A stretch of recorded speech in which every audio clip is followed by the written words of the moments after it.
It's, I'll say, a brand new session, and it's about looking ahead at what the future of e-commerce holds for you in the room, the e-commerce retailers. So in true question time tradition, I have a fantastic panel. Please don't give them as much of a hard time as the people give the politicians on question time. And we're bringing together insight and experience from across marketplaces, couriers, and the operations side of things. But these are the people that really are helping to drive the industry forward. So we're not looking at it from the sidelines, we're getting the insight from the people who are actually doing the work for you. So I'd like to welcome on stage, we've got Annalise Pickard from eBay, we've got Tony Tong from Temu, John Rees from Royal Mail, and somebody at the end called Brian from... Sorry, me again. You'll get used to seeing Brian on the stage. So I've got a few questions that I'm going to ask which will provoke discussion between the four of them. If you want to ask any questions that we can put at the end, Dan's going to join us on stage to pose those questions at the end, as he does at the end of every questions. So I'm going to start with the directed questions for each of our panel. So we're going to start off with Temu. I'd like to welcome Tony Tong to the stage. It's great to have you here today, Tony, and have Temu with us today as a sponsor. And your question, traditionally, Temu has been associated with cross-border trade from China, but what strategic factors have driven its shift towards the local-to-local model, and how do you think this is reshaping the long-term positioning of Temu as a marketplace? All right, thank you, Ian, for the question. Good afternoon, everyone. It's a really good question. I think that often the first question people ask me when we talk about local-to-local. So when we started in 2022, we actually envisioned is a global marketplace, but we just implemented at phases.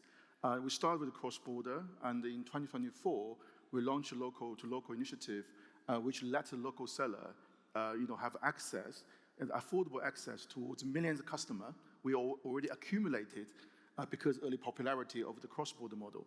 So from seller perspective, we really want to reducing the structural barrier toward the sellers and removing the hidden cost and giving them really affordable access to millions of customers. From buyer perspective, there's a very strong signal from buyer because we did a survey in 2025, about 4 out of 10 Temu shoppers and say really clearly they want to spend more with us, but we need to meet the demand with additional supply, with the wider choices. And that's why the local sellers really help us to complete the spectrum value. I can give you a live example. I got a builder building my garden office. He's a uber loyal Temu customer.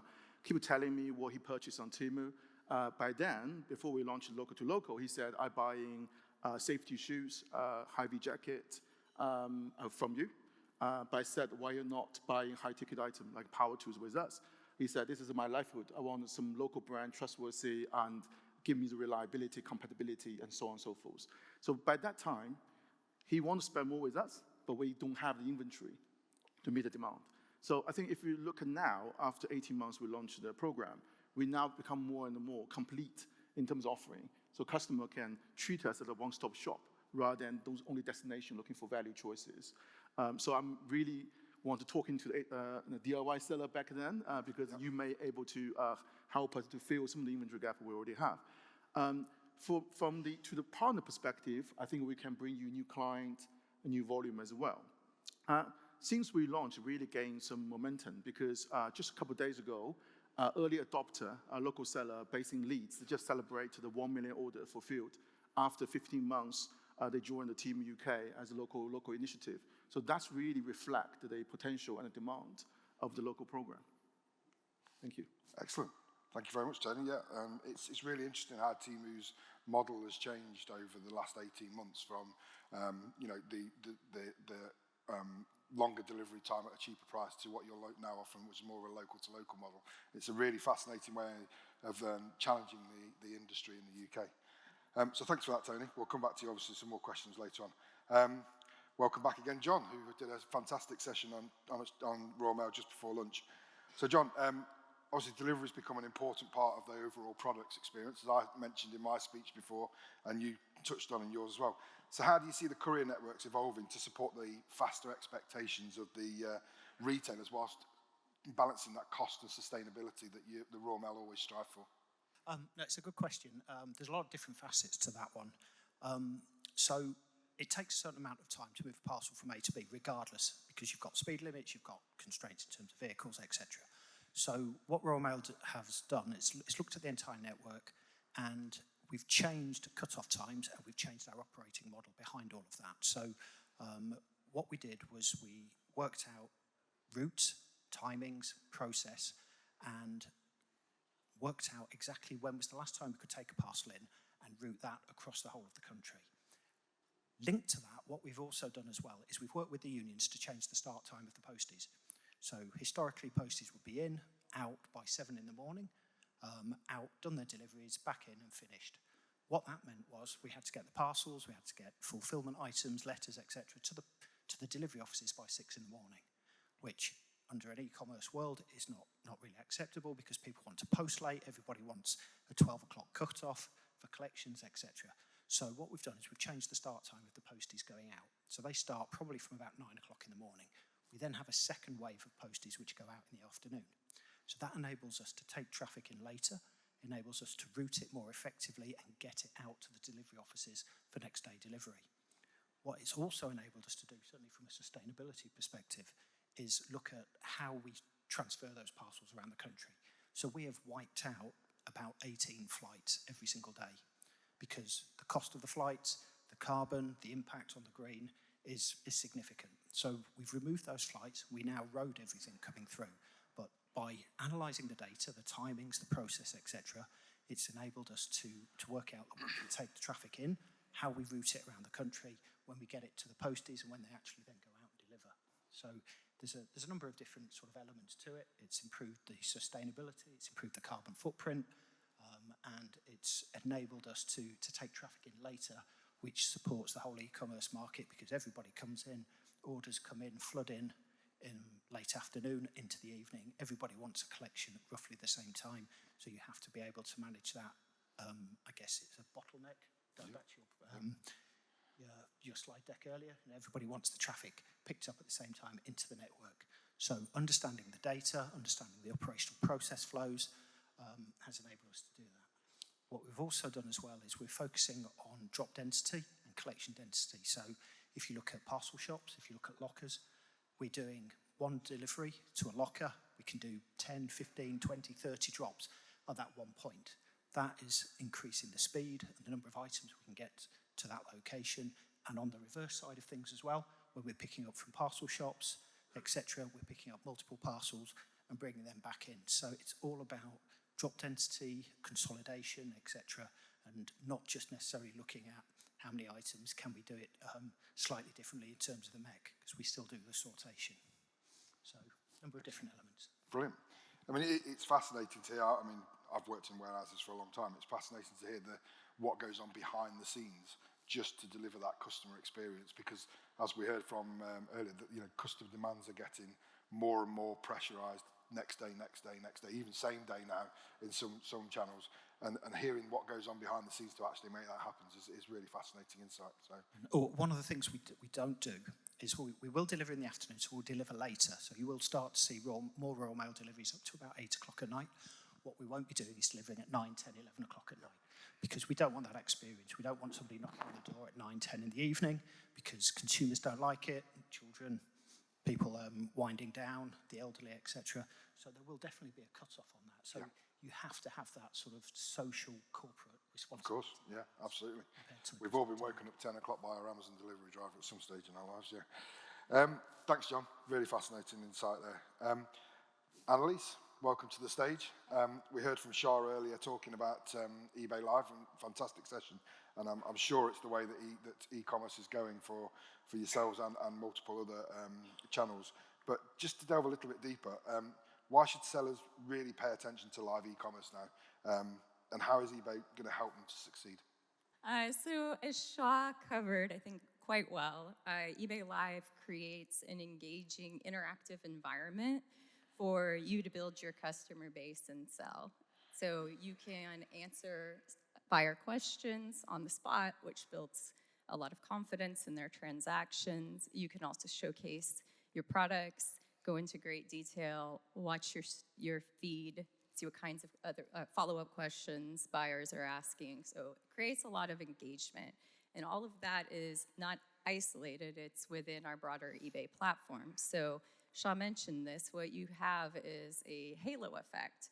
So you have new buyers, existing buyers coming to watch your stream or your feed, and then those buyers will go and look at your shop, your store as well, and buy things off of the marketplace too.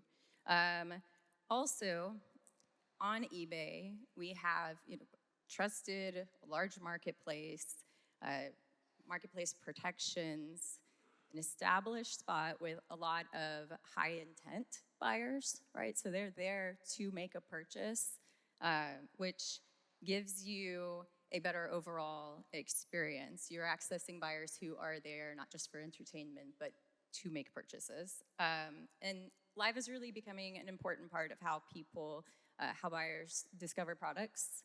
And eBay gives you essentially an established environment, a commerce-driven environment to go out and sell your products live to these buyers. Brilliant. Thank you very much. Like I said, I'm sure live e-commerce is something that we're all going to have to embrace at some stage, because like we said, everything, it's all about the future, and it's about getting those buyers to sell and the buyers interested in another way to make sure that they're buying those products. Thank you very much for that, Annalise. I think we've heard enough from Brian today, so I'm not going to bore you with another question for Brian. So we're just going to go on to what I've interestingly titled the panel debate section. Now this is where I'm expecting the real, question time fireworks. No pressure, guys. But so I'm just going to fire a few questions at you, and we'll see where we go with that. So my first question is around margin pressure. So what do we think will differentiate successful marketplaces over the next few years? Do you think it will be price, experience, trust, or do you think it was something else? Tony, let's start with you on that one if we can. All right, thank you. I think nowadays most marketplaces have a very clear understanding where is their strengths and where they differentiate from the competition.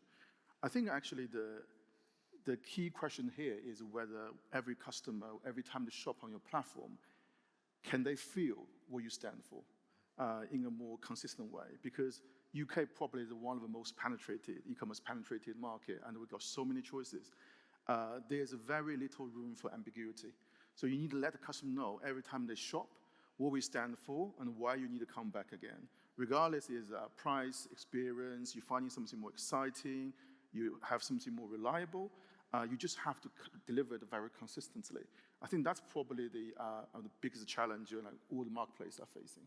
So yeah, so pick your element which make you stand out, but how you execute consistently and then make the message landed with the customer constantly, that's probably the biggest problem. Yeah. Cool, thank you. Annalise, anything to add on that one? I agree. I would say trust, but specifically how it shows up in the seller and buyer experience would be the most important thing.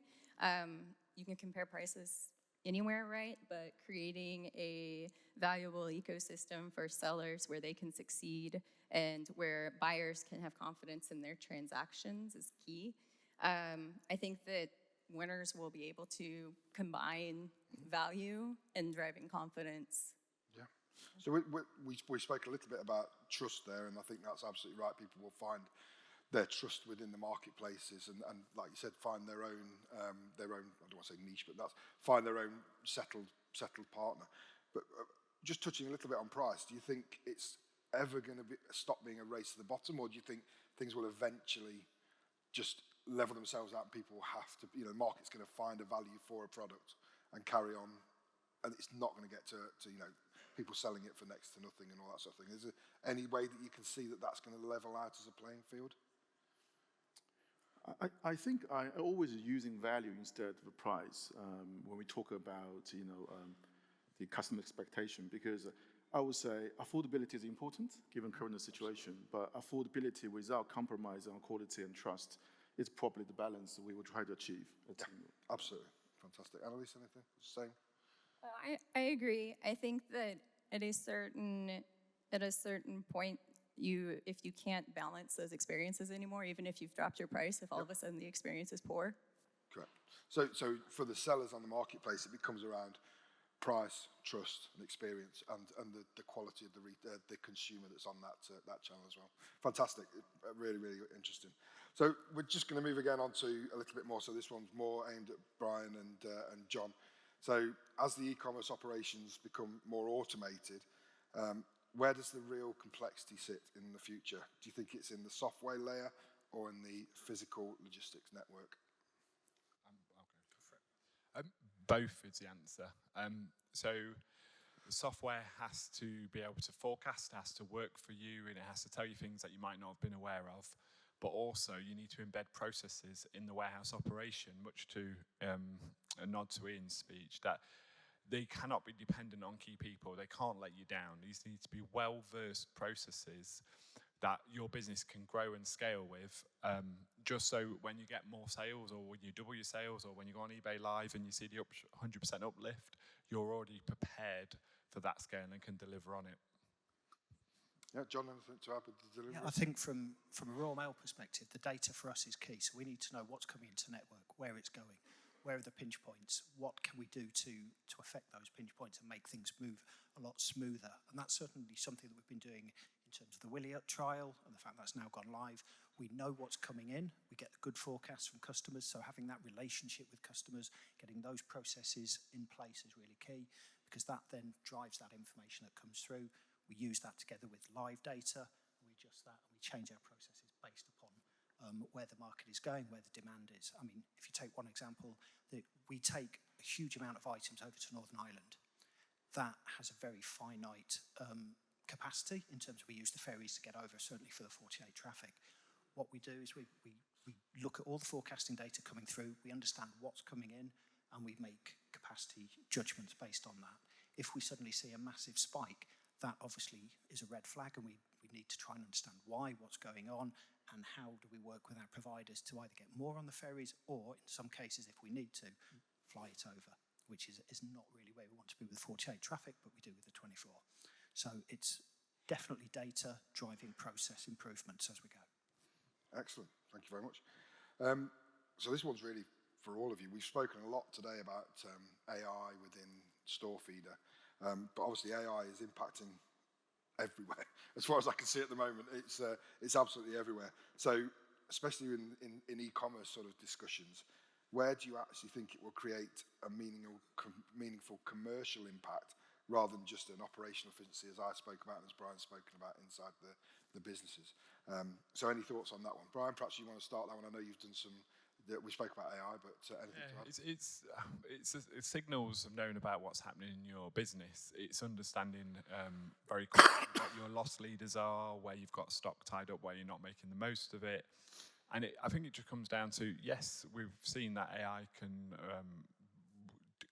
take control or take out your business repetitive tasks. I think that's known for a while. Now we're at the stage of give it the right information to get the correct information to make the right decisions out. And that's where I think the biggest sort of impact will be. And the businesses that get that right or ahead, I think will win.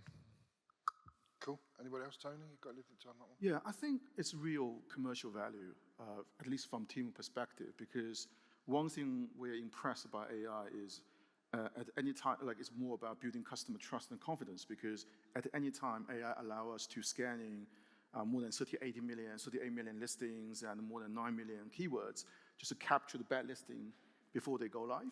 I think that's a game changer for us because before, without AI, we have to fixing issues after they happened and already lead to a better customer experience. But now we can proactively capture that, and we really see the impact on customer confidence and repeat purchase. So for me, it is already generated real commercial value rather than anything theoretical on the paper. Excellent. Annalise, anything from eBay side?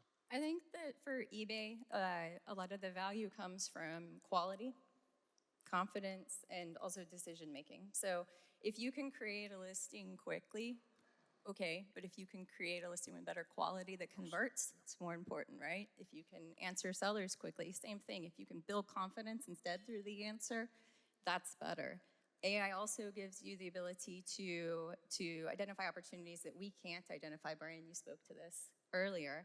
And I would really say then that listing quality, buyer confidence, seller confidence as well, and identifying those opportunities are the key benefits that AI brings to the table.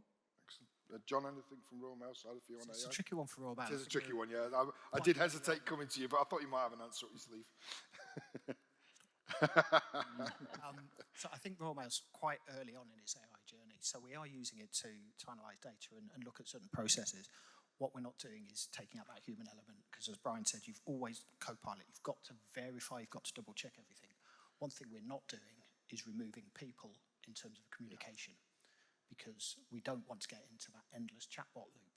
We don't want process to take away that human interaction, and actually we want to maintain that customer service level that we've always had, and get better with it. We don't want AI to impact on that, because it's all impacting on the customer experience. And if the customer has a bad experience, they don't come back. No, of course. I mean, I think what I've taken away from the sessions that we had earlier with Brian and the one that's coming up this afternoon, because I've seen it, luckily, and what we've discussed here, is that businesses that are embracing AI are the ones that are moving forward. And, you know, the people that are sort of thinking, oh, AI, it's just about asking questions or writing emails, they're the ones that are going to get left behind in this industry. And it's interesting that every single one on the panel there, their own individual businesses are working out now how that we can utilize that AI to better enhance the seller or the customer experience, which I think is really key around the AI. Ian, can I add one more thing, actually, because you inspired me, actually. So I totally agree. I feel at this stage, 100% rely on AI probably too soon, because when we talk about millions listing we're monitoring, but equally we got probably one of the highest number of 4,000 global we call content moderation team, is like they adding a human element of that system, so which actually give us the competitive advantage. So I totally agree with you. I think AI generate commercial value, but now at this stage need to be overseen by human. Yeah, there was a point I was going to make out stuff to just hearing what John said again. It's that fine line of between people thinking that there's a human talking to them and going, oh, it's just an AI bot that's talking to me. And I think whilst we need to embrace it, losing that human touch inside the platforms and the retailers is another interesting point. So thank you guys, that's a very interesting question. Obviously AI is very much at our forethoughts today. So final question, I'll ask you this one at a time. It's the same question for all of you. So if we fast forward 3 years from now, what will have fundamentally changed about e-commerce that sellers today are underestimating? What do you think that they've got to take a look at now? I'll start with you, Annalise, on that one. Okay. For me, I don't think it's AI itself. I think it's actually the connection points. So AI, as commerce becomes more software mediated, more AI driven, things like clean data, really strong integrations, and strong connections, frankly, between different platforms, different software systems are going to be key. AI relies on strong data, it relies on those connections to perform well. And so I would say that it's not really who adopts the most tools, right? It's not a rush to go adopt the most tools. It's how do all those systems integrate? And it's why platforms like StoreFeeder are important, because it's connecting all of those systems for you and letting them all work together in a cohesive way. Brilliant. Tony? Yeah, I'm going back to the basics, right? Because I feel technology innovation is really important, is really center of the stage. But I do feel like sellers need to really focus on the customer satisfaction. When we started Temu, when we unpurposely built a discovery-based model which reward the sellers actually giving a really decent service to customer, right? Regardless is a return rate, feedback scores, or other retail standards. The reason behind that is because UK buyers have endless choices. The room for errors, it becomes small and small. So we want to build a system really reward sellers deliver the first class customer satisfaction, then customer will come back. Because at the end of the day, the customer is the one pay for the money. So I would see there will be a trend and the platforms will be driving traffic more towards based on the customer satisfaction rather than how much money you put in the advertising campaigns or how much discount you put forward. Because that will be, at the end of the day, this will generate in the turnover for the platform. So I feel, don't underestimate that. While you worry about the traffic allocation, other things, I think operational basic is still very important. Yeah. Excellent, thanks, John. I think for us, it's about getting the basics right. So using AI, understanding the processes, analysing everything, and making sure that we have that consistency, because the consistency underpins the trust and the customer experience. You get that consistency in terms of delivery. People know when they're going to get it, how they're going to get it, where they're going to get it. And by gaining that trust for the consumer still buys from the company. The company then still buys from Royal Mail. So it's making sure we have that holistic approach. Trust is absolutely central and absolutely key to everything Royal Mail do now. And I see that going forward. And that will be, the thing that we live or die on. Brilliant, thank you. And Brian? I think a lot of my speeches have or my sessions have kind of answered some of this question. So I'm going to answer from a consumer, if that's okay. Oh, absolutely fine, yeah. I think how you search for a product is fundamentally going to change. And also, is there much life left in the user interface, the graphical user interface? Will we be living with just a command prompt, because that can then purchase items, that can then track the delivery, can tell you when it's been delayed or if there's a problem with it? I think it's a weird how I think marketplaces like Vinted have grown in popularity because they've really nailed the experience, both for the seller and the buyer. But is that going to be expected, and will that get dumbed down to more your agent will suggest what you want, or will proactively go out, see your previous selling trends and go, we think you might be interested in this product. One voice command, one click, yes, it's brought and it's on its way, then you get informed. I think that's entirely possible in the next 3 years with how fast AI is going. So you mean every house is going to have their own Dave, yeah?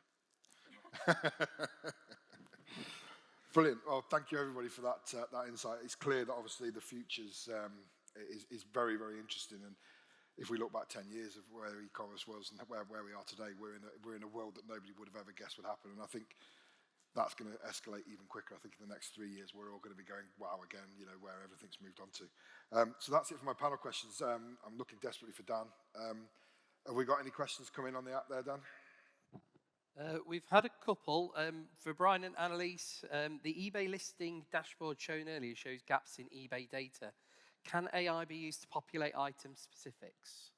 Stay around for session 3, Watch this please. space, is what I'll say, yeah. Might be one more for yourself, actually. And somebody just did ask, is this being recorded today? Will they be able to watch it? So we are recording the event. You've probably noticed we're on cameras up there. So yes, it's being recorded. We won't be showing the whole event on a reel at all, but we'll be showing, obviously using it for snippets and different sessions and things like that. So keep an eye on social media, keep an eye on our StoreFeed homepage, where I'm sure we'll be putting some blogs and product updates out around. You'll also see people taking photos of me. So again, social media will be full of this. But again, if anybody has a request for a session or the text or the slides or anything like that, just let us know, and I'm sure we can send over some slides for you if you need to show them to anybody else. Cool. Any more, Dan? There is one, Annalise. It says, what challenges are TikTok Live posing to eBay? What is that one leading unique feature that it offers to buyers in 2026? Can you repeat the second part? Yeah, what is that one leading unique feature it offers to buyers in 2026? That TikTok offers? It says, what challenges TikTok Live posing to eBay? Shaw may be better positioned to get into some of the specifics here, so feel free to join me if you'd like. One thing I would call out, though, and I mentioned this in my response earlier, I think that you have different audiences on different platforms, right? And different intent amongst those audiences. And so you're going to have different buyer profiles then on TikTok versus on eBay.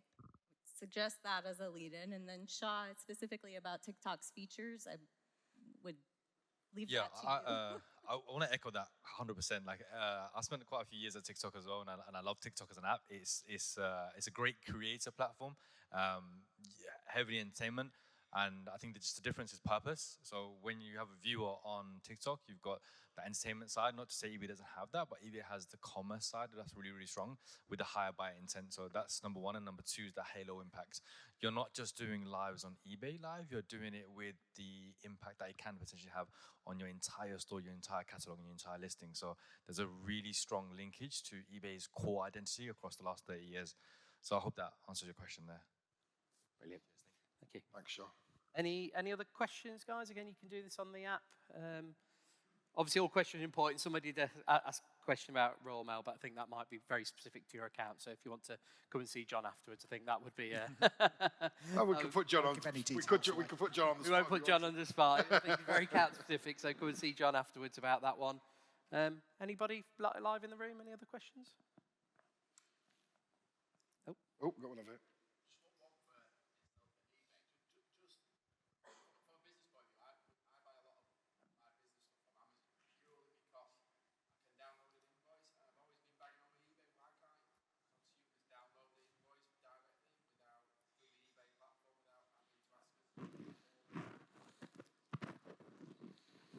Can we follow up with you at the table? I don't want to answer incorrectly there, and that's not necessarily my area of expertise, but we can definitely follow up. The guys over at the eBay stand will be able to help you with that one. Okay, cool. We have had another. Apart from AI, what else is top of mind in the future of marketplace commerce? Tony, that sounds like a good one for you to have a crack at. Yeah, I think I already touched that on the basics of the customer satisfaction. I feel is really, really important. Yeah, I think that's my point of view. Excellent. Annalise, anything to add on that one? I agree with Brian in terms of the front end potentially moving, right? Because AI is driving a lot of the, I guess, purchase decisions and the research behind purchases. So I do think that's a big component, most likely, as well as potentially then moving off screen. Yep. Yeah.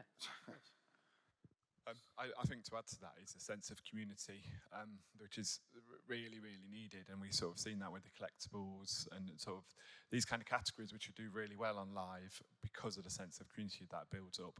And if you are just in a prompt or an interface, you're still going to miss that. So I kind of feel the sense of community has to increase as the buy-in experience changes.